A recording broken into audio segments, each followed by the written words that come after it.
Good evening, everyone. Welcome to the News Today edition of 18th of September, wherein we try and make all important news of the day in the most simplest format for you guys to understand. So let's look at the important news which we're going to cover today. First, World Trade Report 2025 has been released by World Trade Organization, which has emphasized on impact of artificial intelligence on trade and idea of inclusive growth. Then progress on sustainable development goals. The Gender Snapshot 2025 has been released by UN Women. Extreme climate events has highlighted an increased disaster vulnerability of Indian Himalayan region. European Union has proposed new strategic European Union India agenda to enhance bilateral relations. And our Honorable Prime Minister has launched Adi Karmayogi Abhiyan from Madhya Pradesh. We're also going to cover place in news, that is Mozambique, along with quick updates for the day. So the very first news, again, all of you know about World Trade Organization. So World Trade Organization releases a report every year that we call as World Trade Report. And this year, the report has been released by the organization, and it has emphasized, because you know the influence of artificial intelligence, the growing nature of artificial intelligence. So this report has highlighted that how exactly artificial intelligence is going to make the idea of trade more inclusive in nature. What are the challenges which will come in the domain of incorporating artificial intelligence in the trade, maybe in trade across the country. All of these things have been discussed in this particular report. So again, they can ask you, maybe they can ask you, World Trade Report is released by which organization? What was the theme of this particular report, this year's report? So again, in general, important for your GS paper number 3 in economics, you can use data of incorporation of AI in, let's say, economic or maybe world trade, and also a specific topic in science and tech is there in GS paper number 3 under the subtopic of artificial intelligence. So let's look at how they have told that this artificial intelligence is going to make the wealth redistribution across the globe. It is going to make the whole idea of trade more inclusive in nature. So firstly, it has discussed the idea of AI is going to act as a catalyst for trade growth, because you understand, we have many a times, all of you must have seen that again, how artificial intelligence has multiple uses. It is enhancing efficiency in a lot of ways.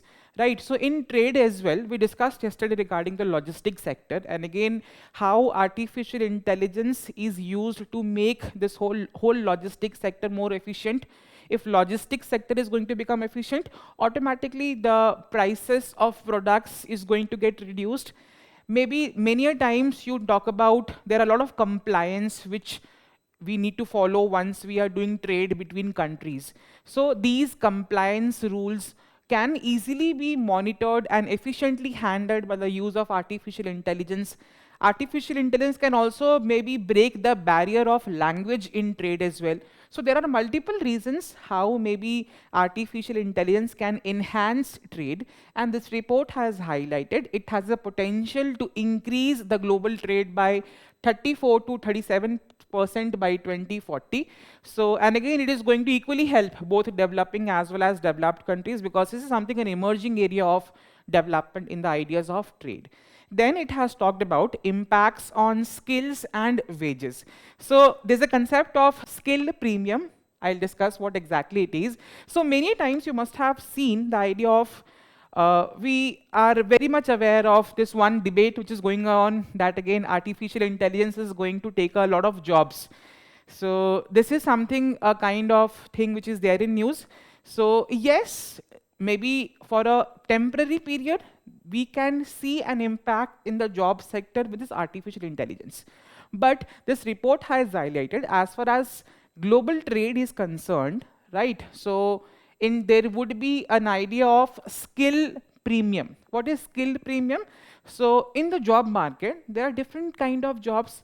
Let's say maybe a very high skilled jobs, low skilled jobs, middle skilled jobs.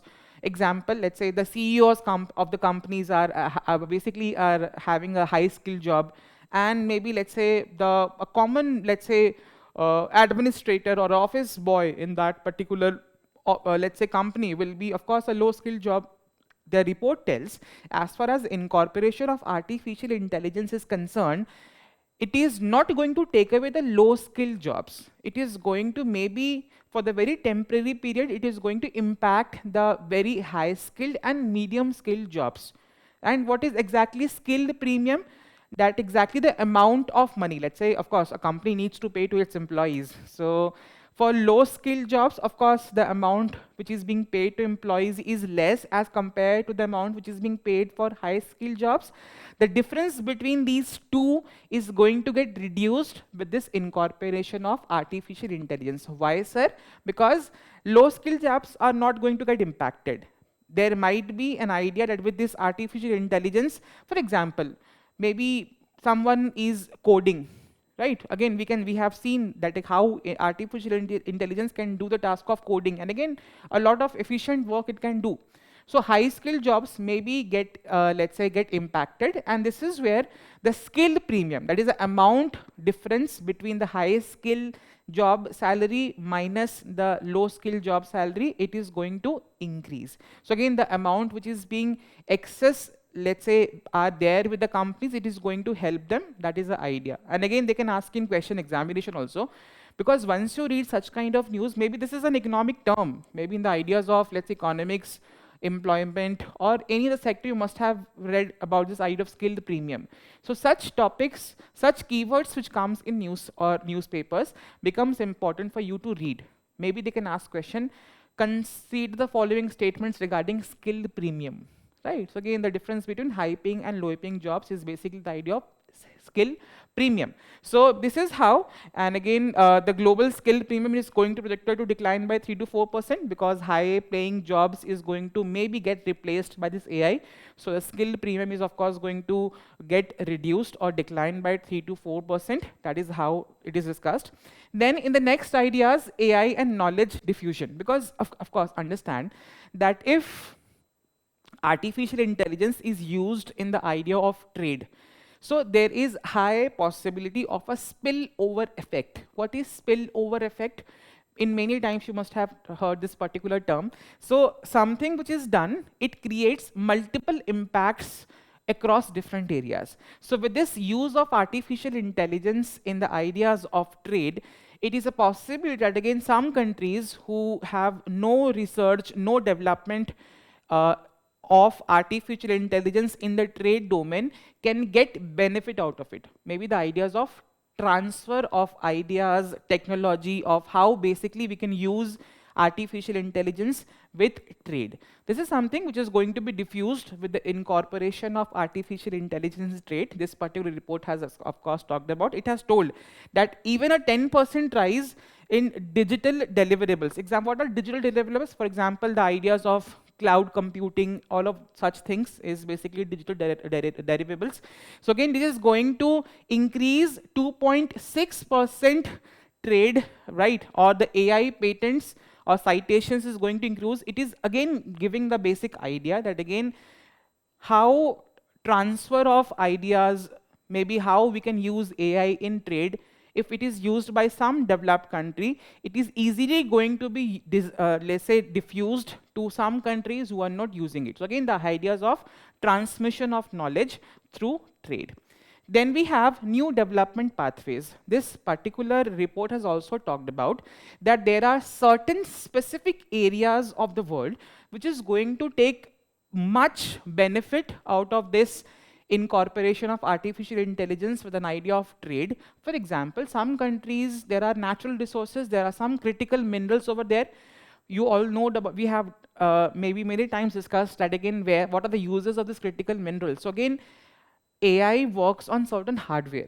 So for manufacturing of those hardwares, we require critical minerals. So don't you think that areas where we are having naturally critical minerals, their development would be more? That is being discussed over here. Then again, some regions of the world which is maybe doing well in the ideas of renewable energy, right? Because artificial intelligence uses a lot of maybe data centers, computers, right? To process things, to store things. Again, it requires energy. With an idea of climate change, with an idea of sustainability. So this is where some countries who are doing well in the sector of renewable energy is going to be getting benefit out of it. And lastly, of course, AI is not going to technically replace jobs. Compare it with an event in world history. For example, Industrial Revolution. When it happened, it maybe for a temporary basis, people did not found jobs because they were not skilled enough to run such machines during the era of Industrial Revolution. Similarly, this is the kind of revolution. So, of course, temporary mismatch of demand of skill will be there. But again, with this skill development, of course, it is going to generate more jobs because AI is also requiring people to run such AIs, to code data, to feed, to process data. And technically AI, what is the food which AI eats? Data.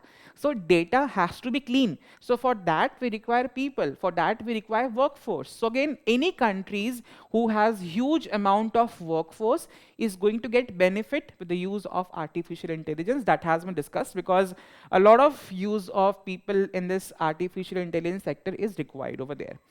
Then, what are the challenges which are concerned with the use of artificial intelligence in trade? Number one, sir, you understand that again, when I talk about artificial intelligence, which companies come to your mind? Generally, we talk about OpenAI, ChatGPT, Google, Microsoft, and again, countries which are doing very well is, of course, the developed countries, for example, US, China, European Union.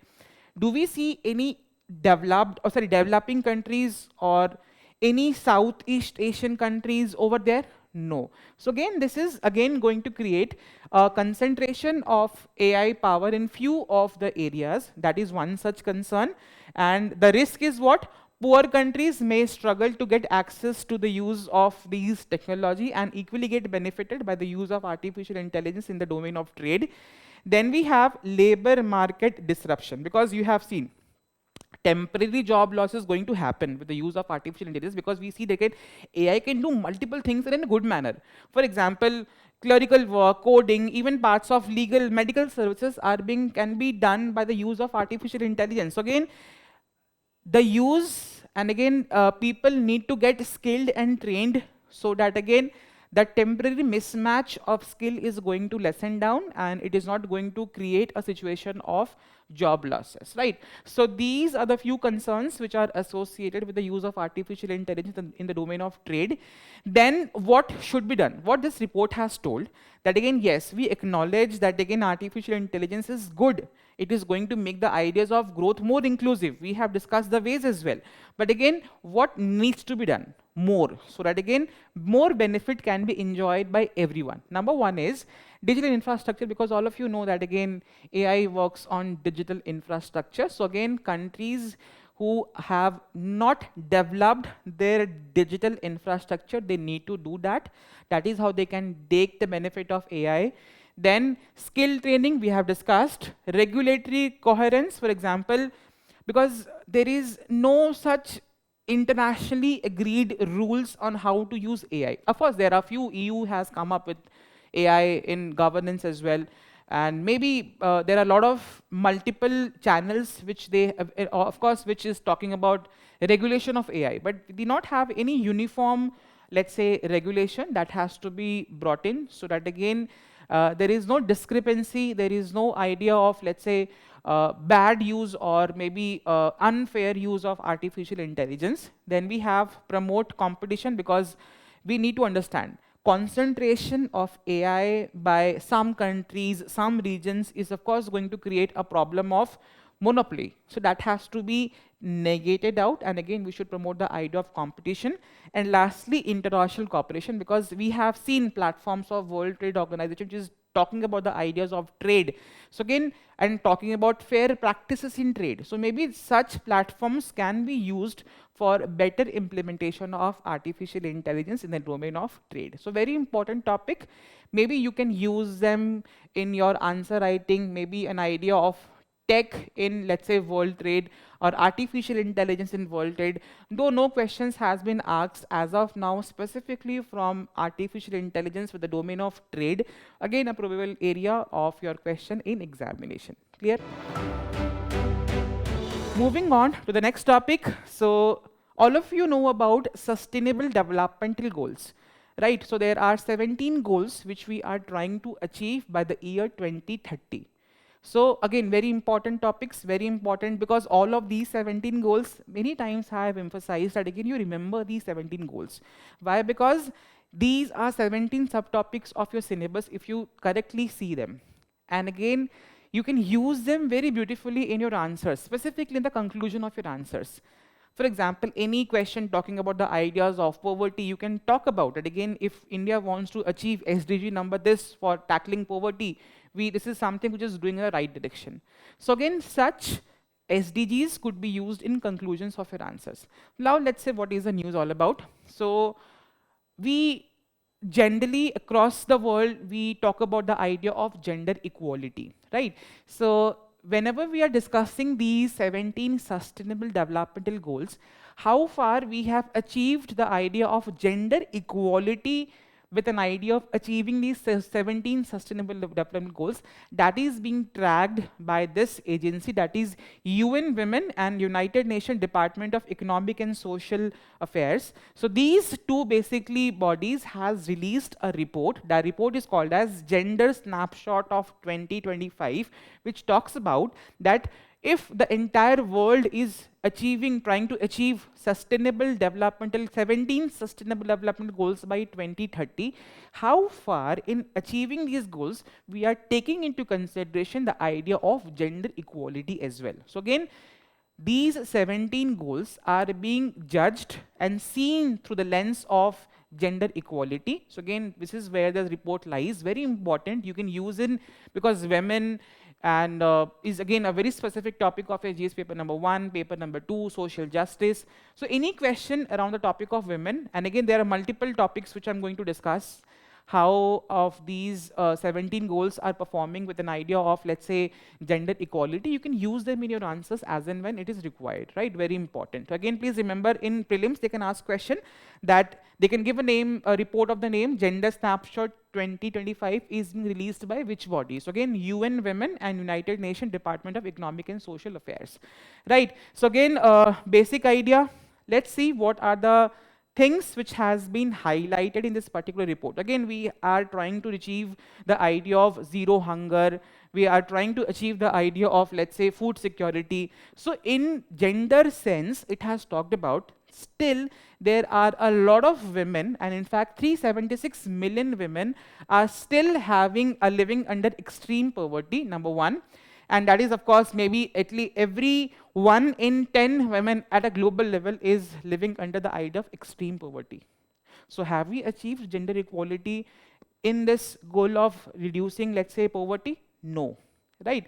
Then if I talk about health or food security, anemia, which is the basic idea of iron deficiency in women, it is seen that again the cases of anemia is very much high, and it is expected to affect at least 1 in 3 women by the year 2030. So where are we on the terms of nutrition? Where are we on the terms of, let's say, tackling the problem of food security? This is somewhere which has been discussed. So again, two burden a women is facing. One, poverty, and again, the ideas of malnutrition. So again, we have not achieved maybe the idea of gender equality on these goals.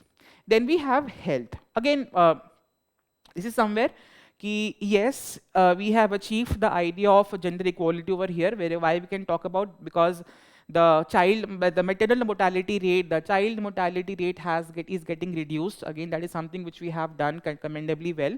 We have reduced it by 39%, that is MMR. But technically, and again, the women are living more, 3 years more in terms of lifespan as compared to men. But then also there is one problem. In the extra 3 years which a woman is living more than men, there is no better services of old care is available to that particular women, right? That are basically called as the sick years, because technically once people become old, they require care, they require support, but that support is not available as far as this health is concerned. We have done well, but again, we can do more.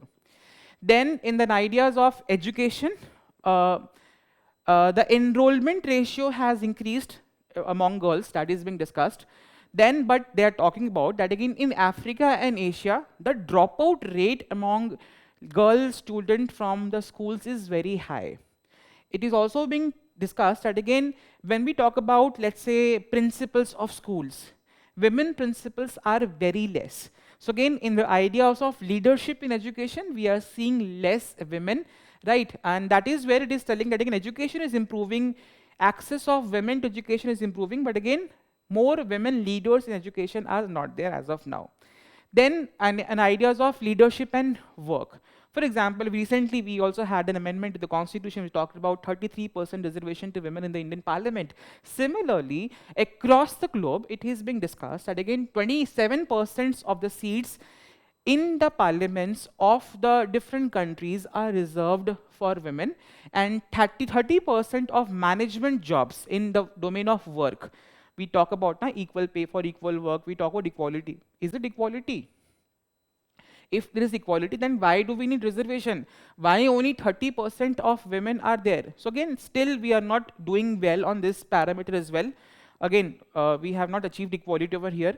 Then we talk about the ideas of violence. So again, very, very important, because you have seen that again how maybe gender-based violence are happening in the country, and at a global level, the report also talks about that again 1 in 8 women at across the globe is facing issues of violence, either from maybe mostly from their partners. 19% of young women are married before turning the age of 18, below, let's say, below the marriageable age. And gender-based violence and child marriage remains a very huge obstacle when we talk about the ideas of violence against women. Then we talk about digital divide. We have seen in India, generally, let's talk about India. In rural areas, less women have an access to maybe smartphones. So if they have don't access to smartphones, how can you expect them to use digital services?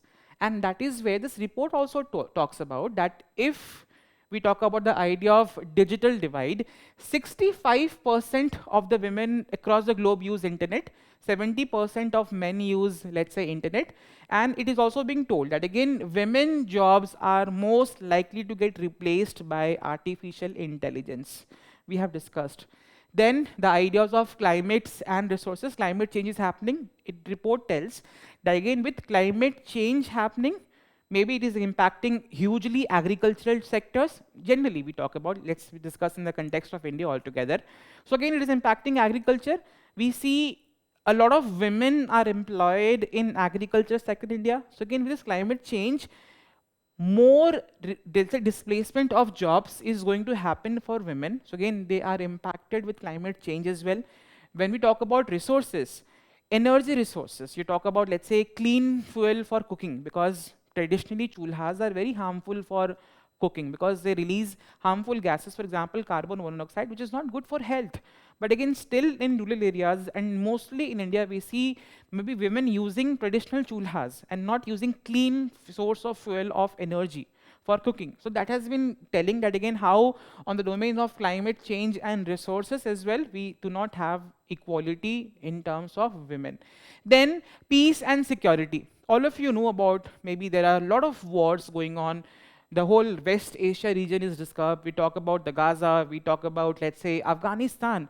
So women are affected very much whenever there is a war or disturbance around a particular region. So again, we have not achieved, again, equality with the domain of peace and security. Then intersectionality. Within women, every woman is also not equal. Let's say we talk about the ideas of specially abled women's. So you cannot treat every woman equal.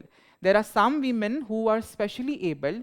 They are also facing a lot of inequality in different domains of, let's say, reproductive rights, internet access, political participation. So that again showcases an idea that again, all women are not equal, and even if we talk about some special abled women, they are also facing discrimination along with the sustainable development goals. Very important.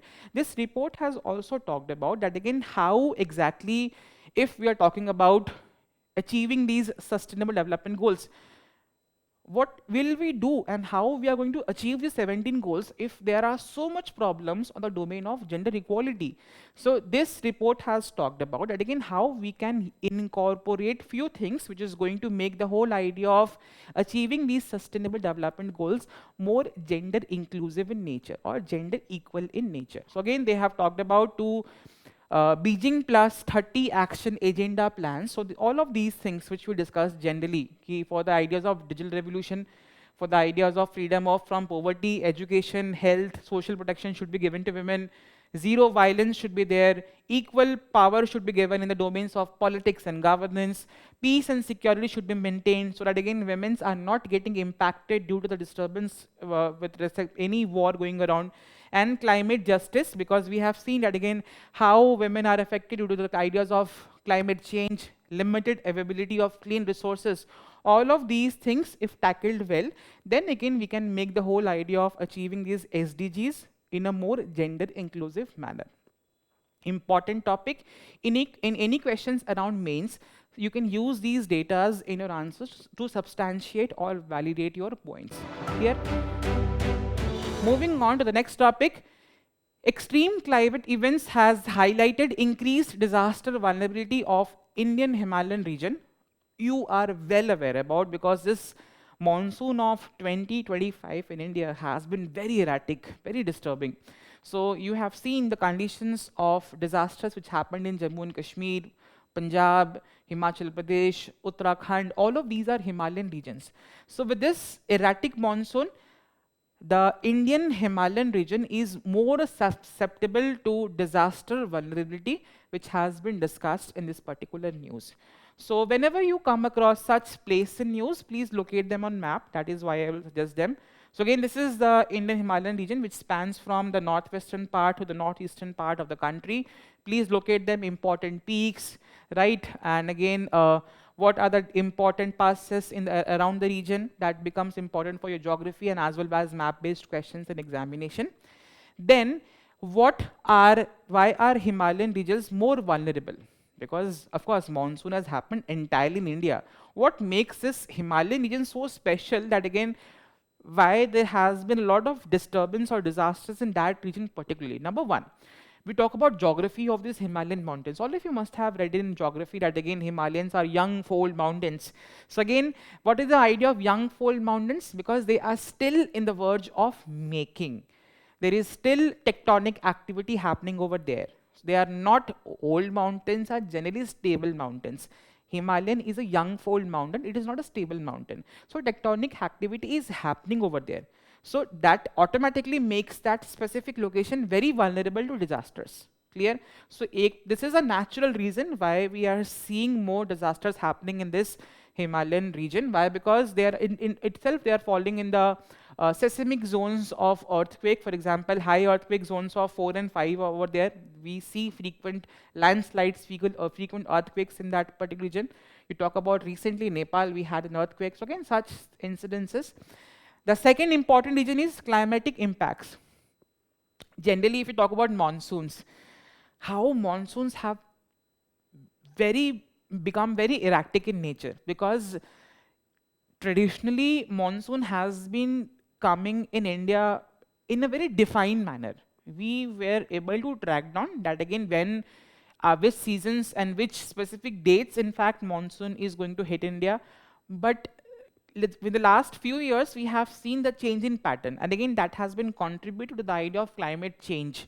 So with this, maybe you see, let's say a sudden, sometime monsoon, which is evenly distributed. Maybe it happens, monsoon is there in a particular area for, let's say, 1 month or 2 months.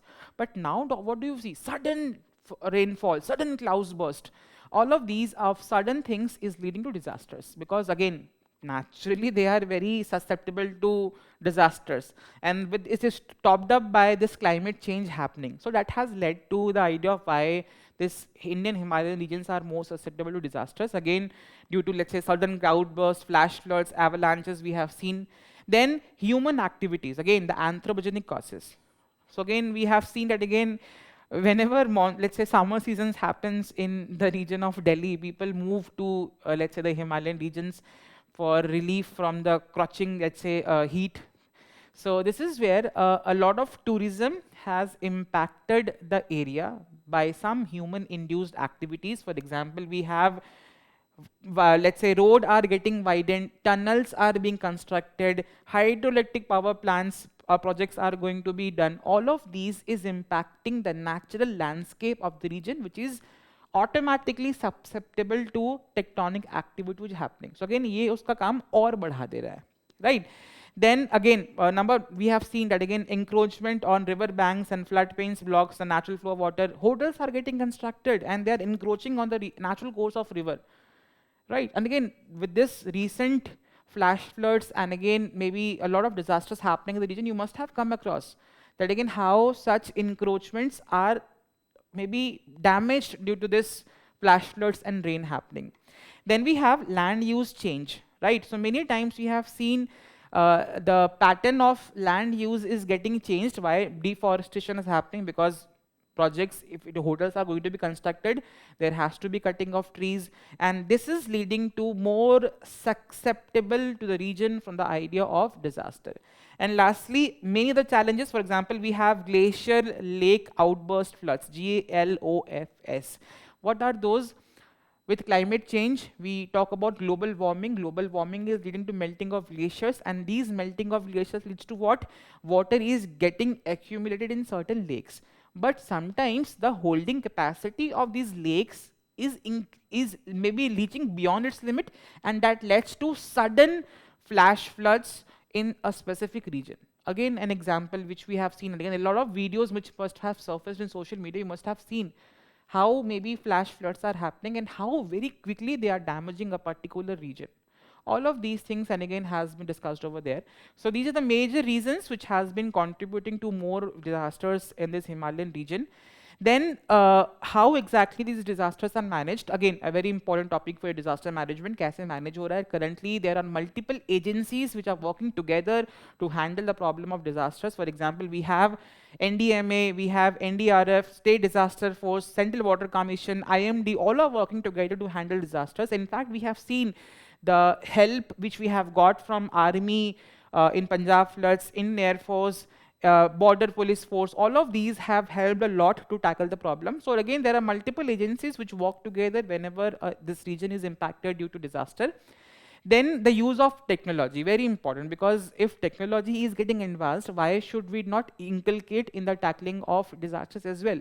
So again, with the use of drones and satellites, better mapping of disaster regions and how disaster affected that particular region is getting mapped, so that again relief could be provided to the most affected regions. Then we have Doppler radars. So again, to predict heavy rains, which we are using these radars.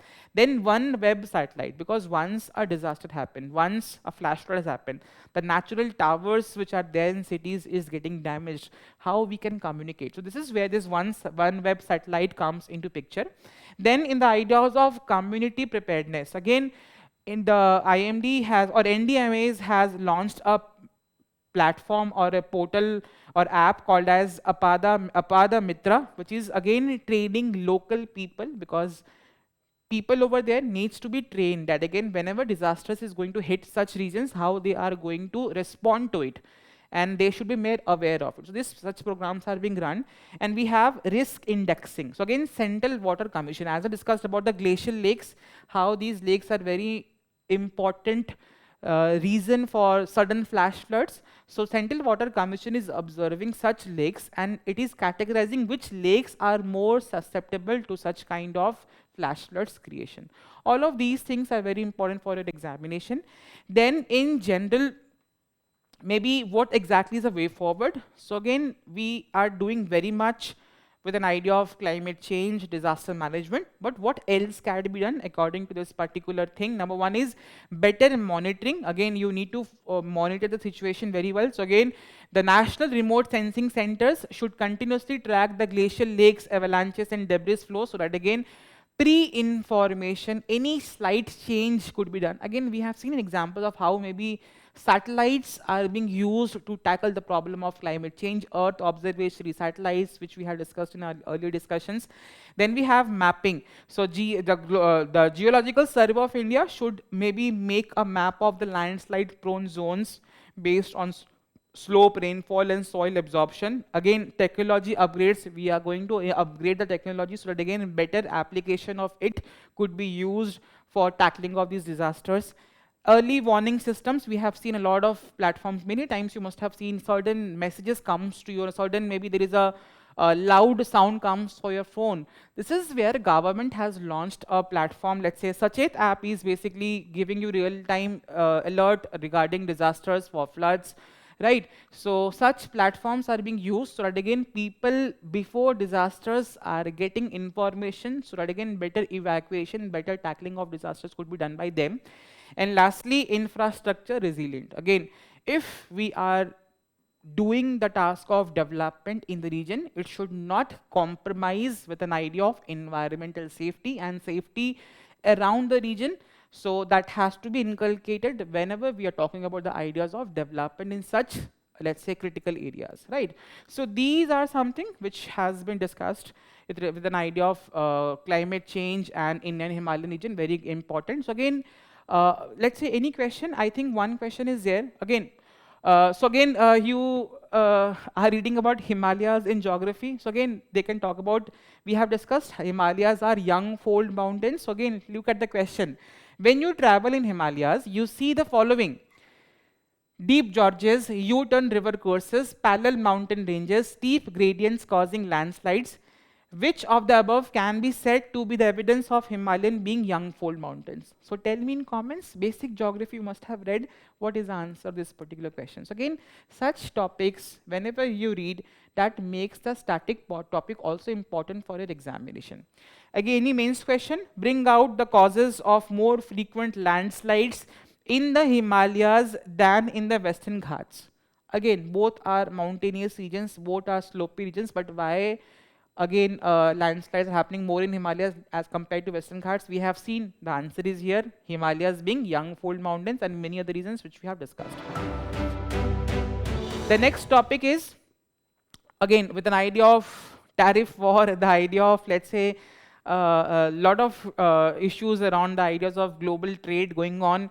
India has also again come up with another agreement with European Union, where again they have talked about it again how in the 5 new sectors or 5 new ways we are going to talk about the new strategic European Union India agenda to enhance the idea of bilateral relations. Again, we have discussed, maybe we are celebrating 60 years of India-Singapore relations. So such an agreement between India and Singapore was also in news. We have signed 8 areas in which we are going to collaborate.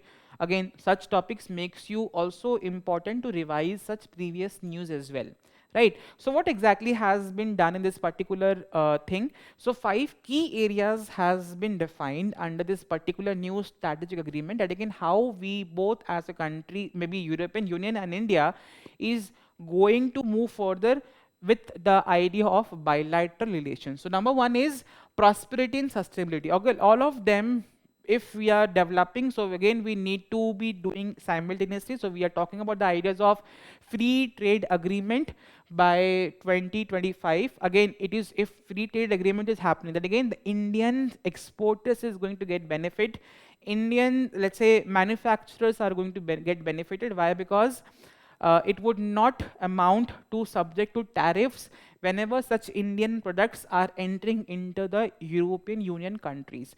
Similarly, we have a investment protection agreement. Many times you see India is being labeled as not much being investor friendly.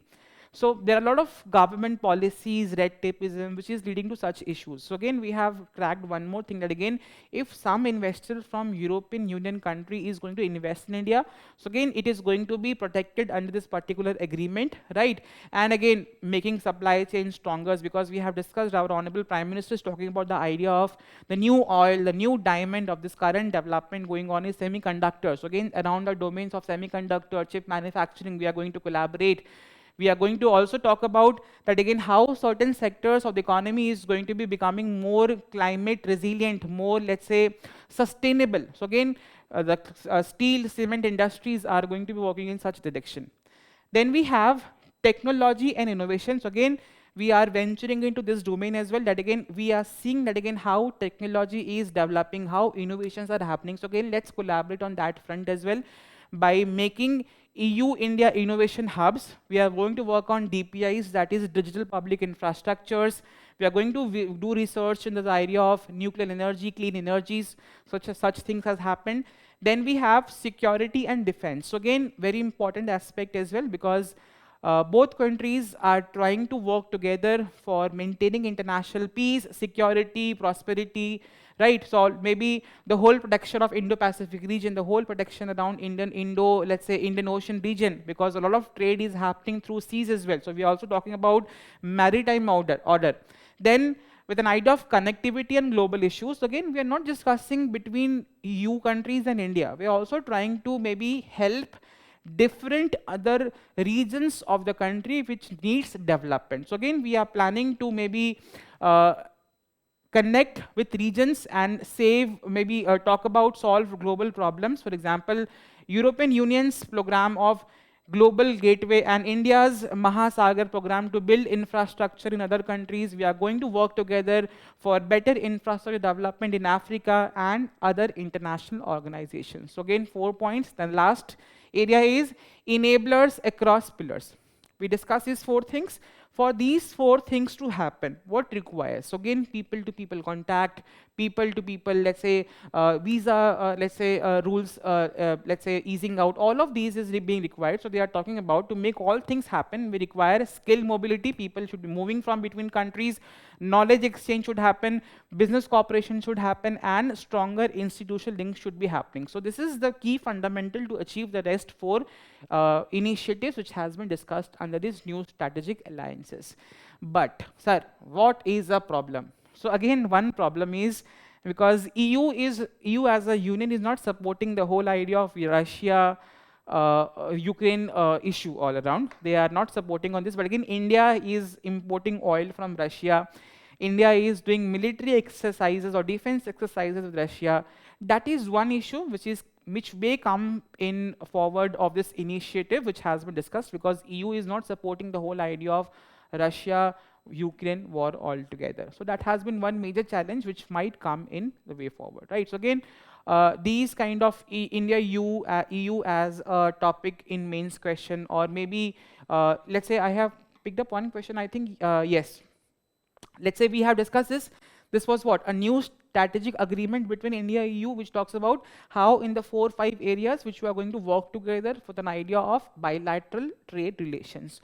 Something was there in the news in the year 2023, that is the Stability and Growth Pact of European Union is a treaty that is doing what?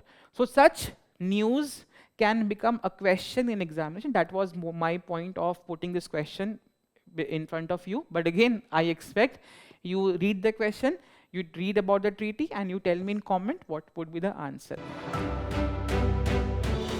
The next topic is our Honorable Prime Minister has launched this Adi Karmayogi Abhiyan, which is talking about the ideas of decentralization of these tribal areas.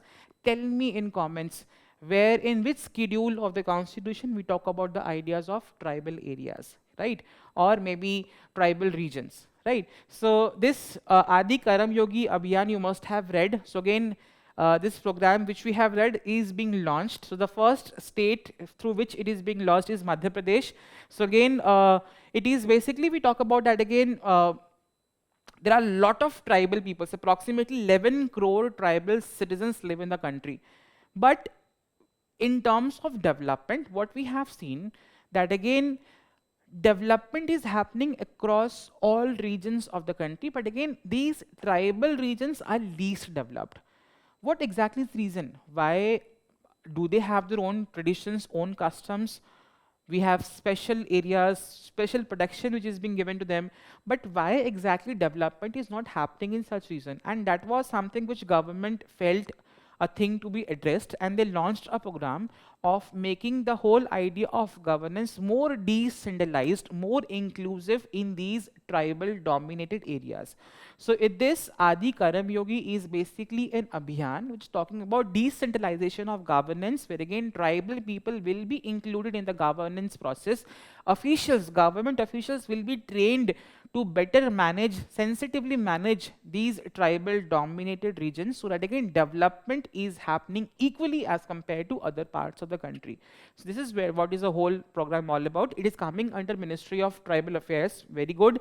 And again the idea is for empowering 11 crore tribal citizens across 1 lakh villages of the country. For this, basic things have been done. Again, you must have read all together. The aim is, of course, that again we are going to train and empower 20 lakh officials to, to solve and to better govern these tribal villages or tribal dominated areas. And it includes tribal officials, self-help group women, and tribal youth, so that again there is an idea of responsive governance. So 3 pillars of leadership have been demarcated under this particular Adi Karmayogi Abhiyan. Number 1 is going to be Adi Karmayogis. So all government officials which are going to be a part of this, they are going to be getting trained and they will be called as Adi Karmayogis. So again, they will be driving governance across state, district, panchayat level, and again ensure all the schemes which are being specifically run for these tribal people is implemented in an efficient manner, an effective manner in such regions. The second pillar is, of course, is Adi Sahyogi. Who are these Sahyogis who are going to be helping these Adi Karmayogis? The doctors, the teachers, the youths, they are going to again encourage or participate in this whole abhiyan. For example, doctors can make, let's say, tribal people in village aware about the health facilities which government is providing to them. Educators or teachers is going to help people aware about the benefit of education. All of these things has been done.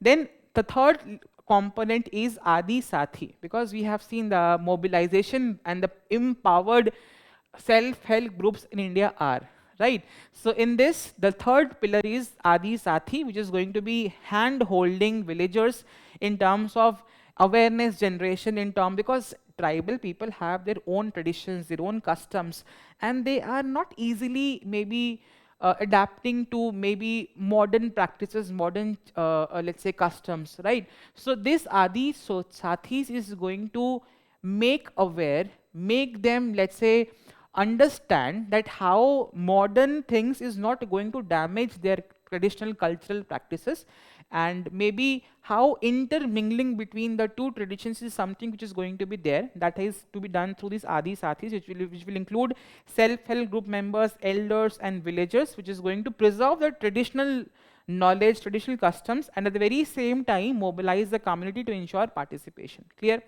Then we have Tribal Village Action Plan. Under this, the government officials or the Adi Karmayogis, it is going to be collaborating with the villagers. Every village of the tribal village has to be collaboration. They both will make a developmental plan for the village, which is also going to take into consideration the ideas of the 17 sustainable developmental goals. On these front, developmental program or developmental plan is going to be made by village itself.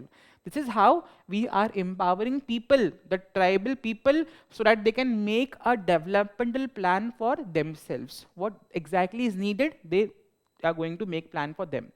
Then we have convergence of schemes, because there are multiple schemes which are being run for these tribal people. So again, why to run multiple schemes? Why not to converge every scheme under this particular program? That has also been done. So multiple schemes, very important for a prelims examination. Please read them. All of these have been merged in this particular program.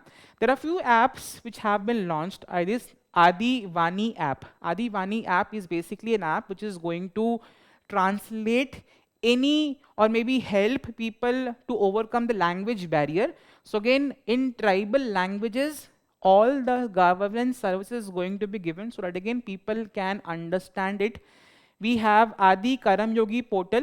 So again, whenever a government official, whenever an Adi Sathi, whenever an Adi Sahyogi, they are registering, all of them will be under a portal, so that again people can see who are our Adi Karmayogi, Adi Sathi and Adi Sahyogis. Then we have Adi, again for better monitoring of the things which they're also doing. Then we have Adi Seva Kendras, which is just like we have KSOC centers.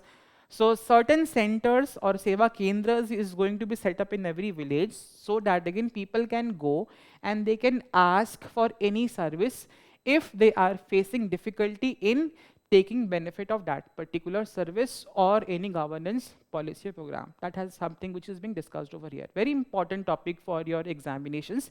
Such small app names, schemes could be there in your examination, which ministry has been launching that particular scheme, so that are the topics for your examination.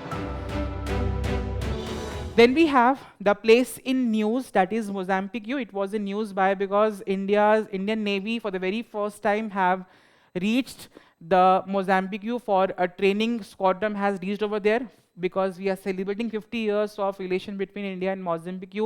Right, so again, locate them in map, where exactly is located, it is Madagascar, a part of African region, right? So again, what are the important water channels? We have Mozambique channel, we have Indian Ocean over here, right? So basic locations, basic features, geographical features, important water bodies, climate of the region, all of these highest peak, rivers, locate them and remember them, because they can be a question in an examination. They can talk about, let's say, Monte Binga. It is located, it was in news. It is in which country of the world? Such kind of questions might come up in examination. So again, this is giving you an opportunity that again, if something is in news, you're going to locate them in map, read basic features, and again, prepare yourself for such kind of questions in prelims examination. Moving on to the quick updates for the day. So the very first topic, India-Eurasian Economic Union FTA talks. So very briefly, I'm going to tell about it.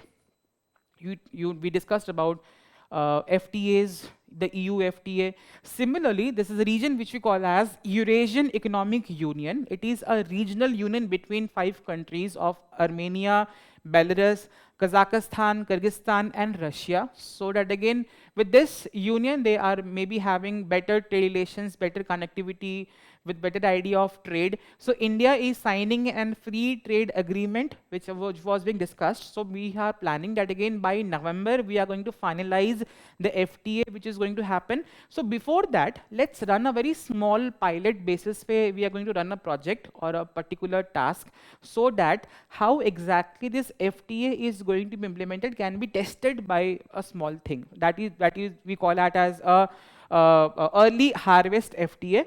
So let's say we are going to reduce tariff in some region for some products to check the viability of this agreement, and then again we are going to move forward. Again, very good for India, for different sectors of India.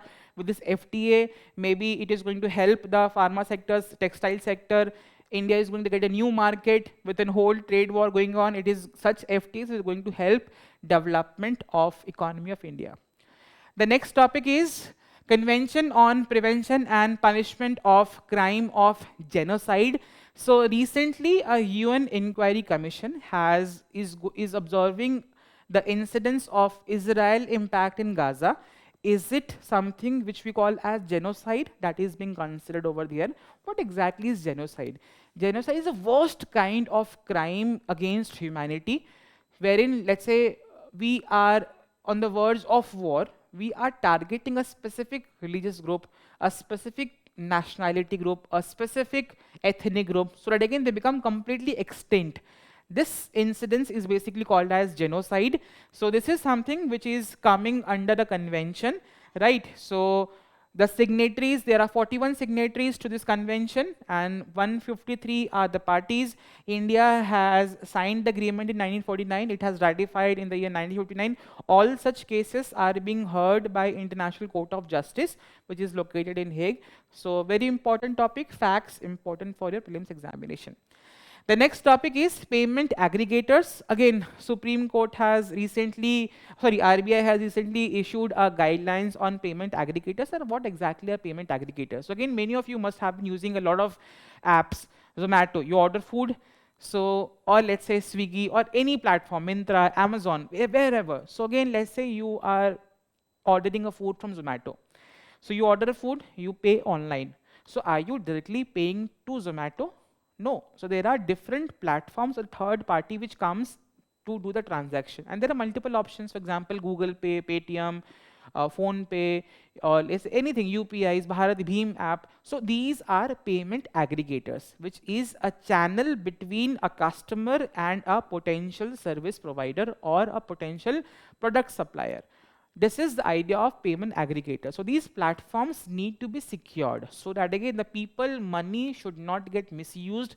People money should be safe while doing such transactions. So this is where RBI has come up with a strict guideline for these payment aggregators, so that again it is going to talk about the ideas of consumer protection and fraud prevention. And these payment aggregators are registered under the Companies Act of 2013. And non-banking companies can also become payment aggregators, but again they have to get authorized under the Payment and Settlement Systems Act of 2007. Very important facts. The next topic, multidisciplinary partnership firms. All of you must have seen that again there are multiple type of requirements which is, or maybe in the financial domain, are required by a particular company. For example, for auditing, we are maybe requiring auditors to audit a company's, let's say, profile. For managing accounts, we have a different firm. So the current problem is that as per the regulation what we have in a country, so all professionals from different fields cannot come in one platform or one firm.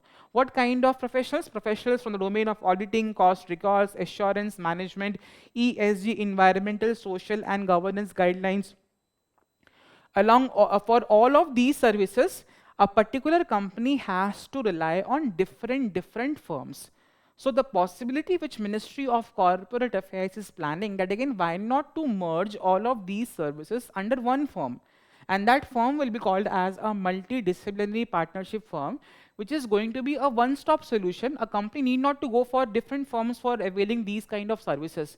One firm is going to provide all such services, and it is again going to make the whole idea of economic growth, because it has an opportunity of $20 to $240 billion global market, and it is going to benefit India in a lot of manner. Single firm, multiple services, this is being discussed. And again, Ministry of Corporate Affairs has basically asked for public comments for setting up of these multidisciplinary firms. The next topic is conduct of election rules in 1961. Election Commission, all of you know, we are going to have elections of state legislature in Bihar. So under this Representation of People Act, there is something which is called as conduct of election rules, that how exactly elections is going to be conducted.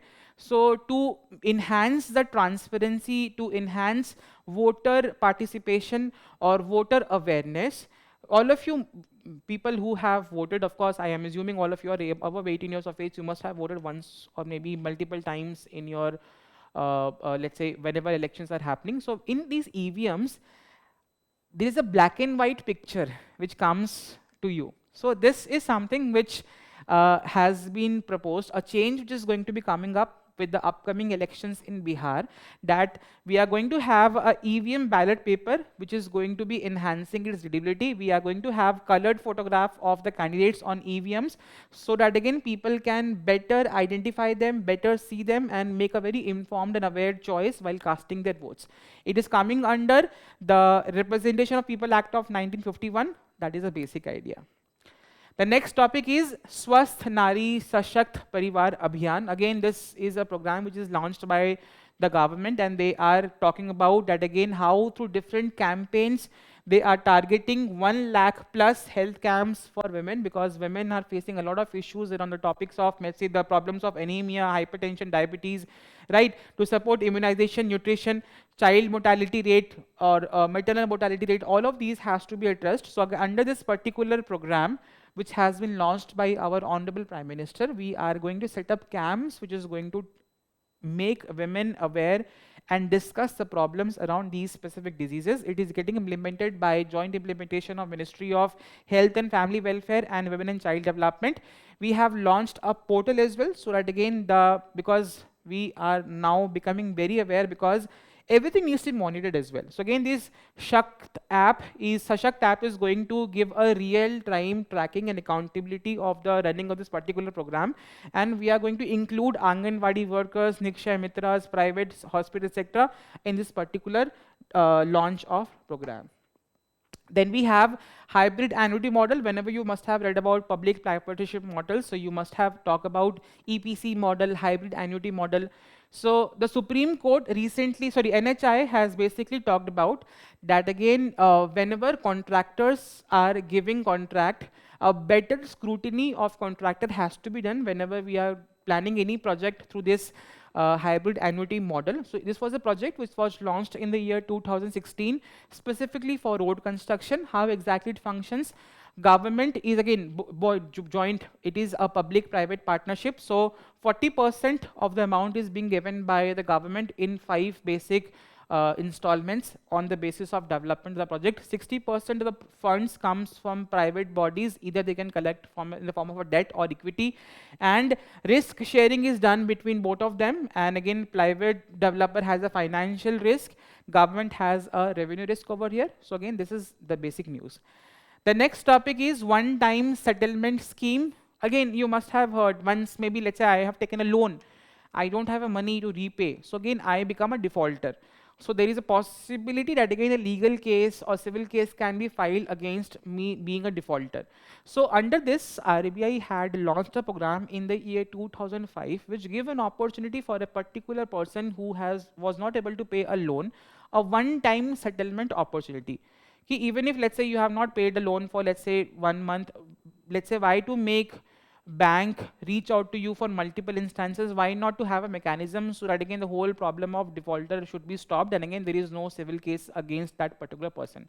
So this one-time settlement mechanism has been launched by RBI in the year 2005, which is basically targeting the non-performing assets in this specifically SME sector. So this is where they are allowing person to, whenever let's say you have your maybe EMIs have bounced, you are not able to repay with a loan. So they are giving you one opportunity that again you pay a lump sum amount, and again, so that again there is no case which is launched against you being a defaulter. Under this program, you are going to pay a 25% of upfront amount and rest of the installment within 1 year, right?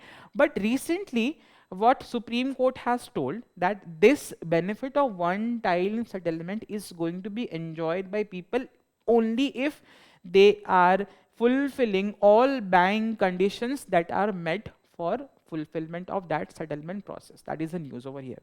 So with this, we come to an end of today's discussion. All important questions which could be framed from the topics which we have discussed will be popping up in your screen.